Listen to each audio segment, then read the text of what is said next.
Hello friends, మీరు చూస్తున్నారు Kia Carens. దీని యొక్క స్పెసిఫికేషన్స్ వచ్చేటప్పటికి ముందుగా టైర్ సైజ్ వచ్చేటప్పటికి 205/65 R16 టైర్స్ అనమాట, ట్యూబ్లెస్ రేడియల్ టైర్స్. ఇది చెప్పాలంటే కియాలోనే top most variant model Kia Carens. దీని యొక్క ఎక్స్ షోరూమ్ ప్రైస్ వచ్చేటప్పటికి 9,59,000 నుంచి స్టార్ట్ అయ్యి 17,70,000 వరకు ఉంటుంది. జస్ట్ ఎక్స్ షోరూమ్ ప్రైస్ మాత్రమే. ఆన్రోడ్ వచ్చేటప్పటికి మనకి 20 lakhs వరకు కాస్ట్ అవుతుంది అనమాట ఈ కార్ అయితే. సో దీని యొక్క స్పెషాలిటీస్ వచ్చేటప్పటికి very much accessible and comfortable లాస్ట్రో, అంతేకాకుండా spacious and feature rich cabin, easy to drive. And inside మనం ఎంటర్ అవుదాం. ఎస్పెషల్లీ దీని యొక్క ఇంజన్ వచ్చేటప్పటికి 1497cc, అంతేకాకుండా లోపల మొత్తం కూడా లెదర్తో పాటు వస్తుంది. ఈ ఇంటీరియర్ లుక్ అయితే చాలా బాగా అనిపించింది. అండ్ స్పీకర్స్ వచ్చేటప్పటికి బోస్ స్పీకర్స్ వాడుతున్నారు దీనిలో. ఒక కంఫర్టబుల్ ఎస్యూవీ తీసుకుందాము, 7 సీటర్ తీసుకుందాము అనుకుంటే కనుక ఇది ప్రిఫర్ చేస్తాను నేనైతే. ఆల్రెడీ మనం XL6 చూసాము, దానికన్నా కానీ ఇది చాలా బాగా అనిపించింది నాకు. దానికి దీనికి ప్రైస్ డిఫరెన్స్ ఒక 2 to 3 lakhs వేరియేషన్ అయితే ఉంటుంది. అండ్ దీనిలో కంట్రోల్స్ విషయానికి వచ్చేటప్పటికి క్రూజ్ కంట్రోల్, అంతేకాకుండా automatic climate control and electronic panoramic sunroof and also music controls, voice controls అన్నీ కూడా మనకి ఇక్కడ స్టీరింగ్ మీద అవైలబుల్గా ఉంటున్నాయి. అండ్ ఇది ఒక సీక్రెట్ లాకర్ అని చెప్పుకోవాలి. మనం ఏదైనా సీక్రెట్గా పెట్టుకోవాలనుకుంటే కనుక అది దానిలో పెట్టేసుకోవచ్చు అనమాట. ఇదైతే బాగా లేటెస్ట్గా అనిపించింది నాకు. ఇప్పుడు దాకా చూసినట్లో అలాంటి సీక్రెట్ క్యాబిన్ అయితే దేనిలో చూడలేదు. అండ్ ఇన్స్ట్రుమెంటేషన్ క్లస్టర్ విషయానికి వచ్చేటప్పటికి దీనిలో మనకి 10.25 inches equipped touch screen infotainment సిస్టమ్తో పాటు వస్తుంది విత్ యాపిల్ కార్ప్లే. అంతేకాకుండా ఇది మనకి మాన్యువల్ వేరియంట్. ఇంకా టాప్ మోస్ట్ వేరియంట్ కావాలంటే మీకు ఆటోమేటిక్ వేరియంట్ కూడా ఉంటుంది. అండ్ ఇక్కడ చూసుకున్నట్లయితే మనకి హ్యాండ్ రెస్ట్ ఇచ్చారు. హ్యాండ్ రెస్ట్ కింద ఒక బాక్స్ అయితే ఇచ్చారనమాట ఏమన్నా పెట్టుకోవడానికి. అండ్ లోపల మనకి ఇంకా ఎక్స్ట్రా సీక్రెట్ స్పేస్ అయితే లభిస్తుంది.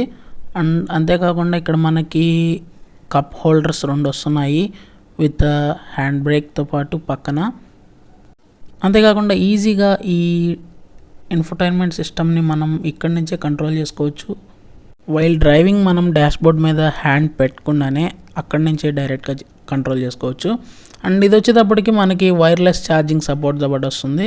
అండ్ ఈ రెండు కూడా మనకి AC controls, AC fan temperature పెంచుకోవడానికి తగ్గించుకోవడానికి. అండ్ ఇది డిస్ప్లే ఆన్ చేస్తే మనకి అవైలబుల్గా లభిస్తుంది. అండ్ స్క్రీన్ మీద మనం చూడొచ్చు SOS, అంతేకాకుండా కియా కనెక్ట్ ఇవన్నీ కూడా మనకి గ్లాస్ మీద ఇస్తున్నారు. అండ్ నైట్ టైం బ్యాక్ నుండి ఏదైనా కార్ లైట్స్ వచ్చినా కానీ ఇది రిఫ్లెక్ట్ చేయదన్నమాట కలర్లోకి.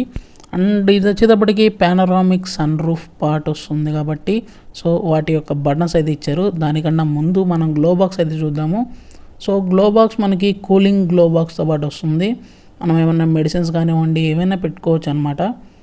సో ఇది కూడా మంచి కంఫర్ట్ అనే చెప్పుకోవాలి. అండ్ ఇక్కడ వచ్చేటప్పటికి మనకి ఎయిర్ బ్యాగ్స్తో పాటు వస్తున్నాయి. లోపల మొత్తం కూడా ఒక ప్రీమియం లుక్ అయితే ఉందని చెప్పుకోవాలి.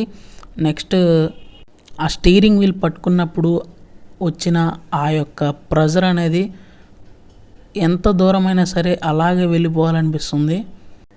సీట్స్ 2 కూడా వెంటిలేటెడ్ సీట్సే. మనకి ఎంతసేపు కూర్చున్నా కానీ ఈ సీట్స్లో చెమట అయితే పట్టదనమాట. అండ్ హారన్, కియా లోగో ఇవన్నీ కూడా అప్డేట్ చేశారు. నెక్స్ట్ వచ్చేటప్పటికి ఇక్కడ ఎయిర్ బ్యాగ్స్ వస్తున్నాయి. అండ్ దీన్ని మన కేబీ పీల్ ఆఫ్ చేస్తాడనమాట. చూడండి, డిజైన్ కూడా చాలా బాగుంది.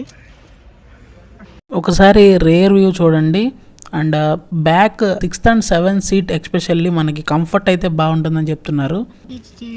తీసాడు మన కేబీ సన్ రూఫ్ తీస్తున్నాడు చూడండి. ఇప్పుడు ఒకసారి కీ పెడితే కనీసం ఫీచర్స్ తెలుస్తాయి. బ్యాక్ కెమెరా ఎంత ఉంది తెలుస్తాయి లేరా, కొన్నప్పుడు అన్నీ తెలుస్తాయి. ఎందుకు డ్రైవర్కి ఇలాంటి క్లాస్ ఇవ్వలేదు?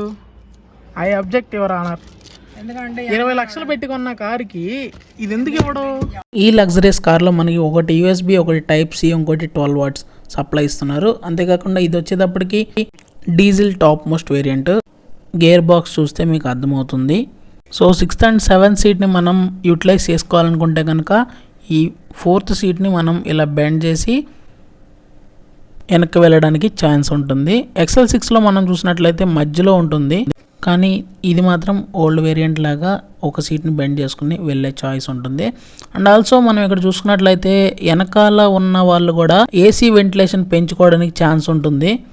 అండ్ శాంతం ఫోల్డ్ చేస్తే ఈ సీట్ అయితే ఎంత ఉంటుంది. సో వాళ్ళు చూపించిన విధంగా ఇంత లెగ్ స్పేస్ అయితే ఉంటుందని చెప్పారు కదా, సో అంతే లెగ్ స్పేస్ అయితే దీనిలో ప్రొవైడ్ చేయడం అయితే జరిగింది. అండ్ ఆల్సో ఇక్కడ మనం చూసుకున్నట్లయితే ఎయిర్ ప్యూరిఫైర్, అంతేకాకుండా వైరస్ ప్రొటెక్షన్ ఇవన్నీ కూడా దీనిలో ప్రొవైడ్ చేయడం అయితే జరుగుతుంది. మరి ఇంత కాస్ట్ పెట్టి కొన్నాక ఇలాంటివి ప్రొవైడ్ చేయకపోతే ఎలా? దీని యొక్క మైలేజ్ విషయానికి వచ్చేటప్పటికి 15 to 22 వరకు వస్తుంది. వేరే లేపంగా నెక్స్ట్ ఇక్కడ ల్యాప్టాప్ పెట్టుకుని వర్క్ చేసుకోవచ్చు అనమాట, ఎవరైనా ఆఫీసర్స్ ఉంటే. నెక్స్ట్ ఇక్కడ పోపుల డబ్బా లాగా ఇందులో ఏమన్నా తింటాకి వేసుకోవచ్చు. మన కేవీ గడికి చాలా ఇష్టం ఇలాంటివి. యాక్చువల్లీ అది అందుకు కాదనుకుంటా, సీట్ బెల్ట్గా అంతే అనుకుంటా. ఏదో ఒకలే కానీ కానీ మనం కొన్నప్పుడు చూద్దాంలే. కానీ మొత్తం టోటల్ వచ్చేటప్పటికి 7 సీటర్ ఇది. సో లెగ్ స్పేస్ కూడా చాలా బాగుంది, మీరు ఇక్కడ చూడొచ్చు.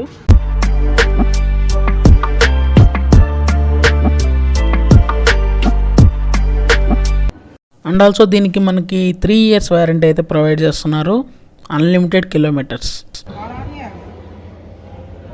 ఇక్కడే బటన్ ఉంది కానీ ఓపెన్